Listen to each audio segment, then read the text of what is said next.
दुनिया के सबसे संवेदनशील समुद्री रास्तों में से एक स्ट्रेट ऑफ हॉर्मुज अब युद्ध के कागार पर खड़ा नजर आ रहा है। ईरान और अमेरिका के बीच बढ़ते तनाव ने अब समुद्र को भी रणक्षेत्र बना दिया है। खबर है कि ईरान ने इस अहम समुद्री रास्ते में समुद्री बारूदी सुरंगें यानी सी माइंस बिछाना शुरू कर दिया है। अगर ये दावा सच साबित होता है तो इसका असर सिर्फ मध्य पूर्व तक सीमित नहीं रहेगा, बल्कि पूरी दुनिया के तेल बाजार में भूचाल आ सकता है।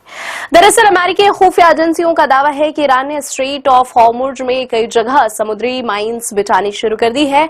ये वही रास्ता है जिससे दुनिया के लगभग 20% कच्चे तेल की सप्लाई होती है। यानी अगर यहाँ जहाजों की आवाजाही रुकती है तो वैश्विक ऊर्जा संकट खड़ा हो सकता है।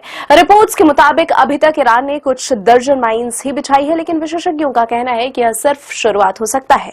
जानकारी के मुताबिक ईरान के पास अब भी अपनी माइन बिछाने की क्षमता का 80 से 90% हिस्सा बाकी है। यानी अगर वह चाहे तो सैकड़ों बारूदी सुरंगें समुद्र में बिछाकर पूरे रास्ते को बंद कर सकता है।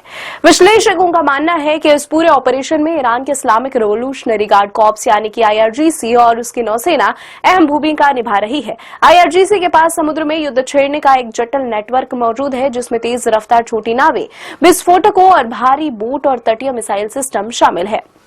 अगर ये सभी एक साथ सक्रिय हो जाते हैं तो हॉर्मुज का यह संकरा रास्ता कुछ ही घंटों में युद्ध क्षेत्र बन सकता है। इस बीच अमेरिका ने ईरान को कड़ी चेतावनी दे डाली है।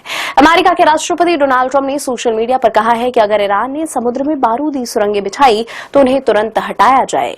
ट्रंप ने चेतावनी देते हुए कहा कि अगर ऐसा नहीं किया गया तो ईरान को ऐसे परिणाम भुगतने पड़ेंगे जो उसने पहले कभी नहीं देखे होंगे। इसके तुरंत बाद अमेरिकी रक्षा मंत्री पिट हेग्सेथ ने खुलासा किया कि अमेरिकी सेना ने उन ईरानी जहाजों को निशाना बनाना शुरू कर दिया है जो माइन बिछाने में शामिल हो सकते हैं। इस बीच अमेरिकी सेना के सेंट्रल कमांड ने दावा किया है कि उसने हॉर्मुज के पास ईरान के करीब 16 जहाजों को नष्ट कर दिया गया है। इन जहाजों के बारे में माना जा रहा था कि वे समुद्र में माइंस बिछाने की क्षमता रखते थे, लेकिन इस कार्रवाई के बावजूद तनाव कम होने के बजाय और ही बढ़ता नजर आ रहा है। इस तनाव का असर अब सीधे ग्लोबल ऑयल सप्लाई पर दिखने लगा है। रिपोर्ट्स के मुताबिक हॉर्मुज से गुजरने वाला जहाज यातायात लगभग रुक गया है। बताया जा रहा है कि लगभग 1.5 करोड़ बैरल प्रतिदिन कच्चा तेल और करीब 45 लाख बैरल प्रतिदिन रिफाइंड ईंधन इस रास्ते से बाहर निकल पा रहा है। इराक और कुवैत जैसे देशों के पास इस समुद्री रास्ते का कोई बड़ा विकल्प भी नहीं है। विशेषज्ञों का कहना है कि अगर समुद्र में बारूदी सुरंगें बिछाने का सिलसिला जारी रहा तो यह संकट और गहरा हो सकता है।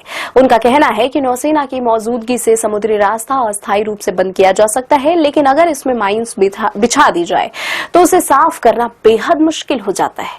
अगर हालात जल्द नहीं सुधरे तो हॉर्मुज में आवाजाही पूरी तरह ठप हो सकती है और इसका असर सिर्फ तेल बाजार तक नहीं बल्कि गैस, उर्वरक, सेमीकंडक्टर और कई वैश्विक सप्लाई चेन पर भी असर पड़ सकता है। अब सवाल यही है कि क्या यह संकट दुनिया को एक बड़े ऊर्जा युद्ध की ओर ले जा रहा है? क्या स्ट्रेट ऑफ हॉर्मुज आने वाले दिनों में वैश्विक टकराव का सबसे बड़ा केंद्र बनने वाला है? फिलहाल पूरी दुनिया की नजरें समुद्री रास्ते पर टिकी हुई है।